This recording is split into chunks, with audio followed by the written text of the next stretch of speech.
Most of the time when you are trading, you are going to be watching more than one time frame for the instrument that you are interested in.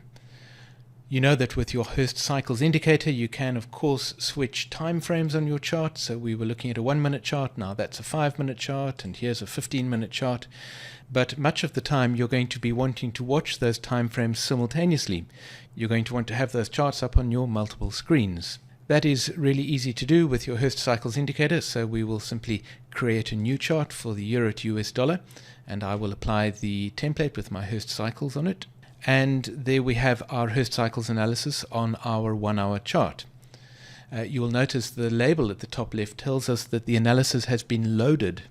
This is because of the active chart concept. You only need an analysis to be performed for each instrument on one chart. So if you have 6 charts of the euro to US dollar, unless you are monitoring different analyses on those charts, you really only need one chart to be updating its analysis.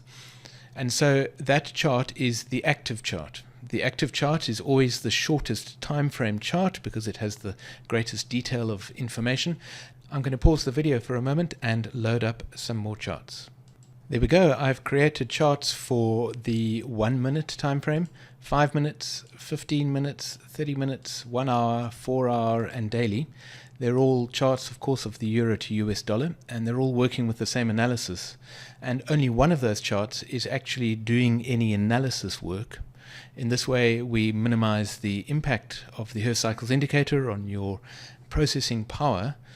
And of course, if you have multiple screens, then you can easily spread those charts onto different screens. That's what they all look like when they're tiled vertically. Not really very useful, but if we cascade them, then we can take a look at each chart individually.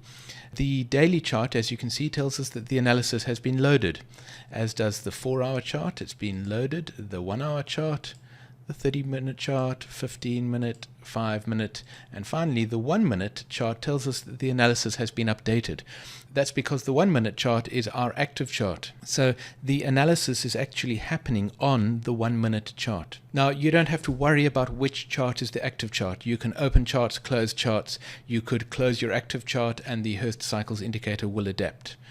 The important point is that you can load as many charts and different time frames as you like for an instrument that has the Hurst Cycles indicator on it, and the analysis information will be exchanged between those charts. You won't be adding any extra pressure onto your processing power. The Hurst Cycles indicator will work very nicely on your one active chart, and the other charts will simply display the results of the same analysis with detail appropriate to that particular time frame.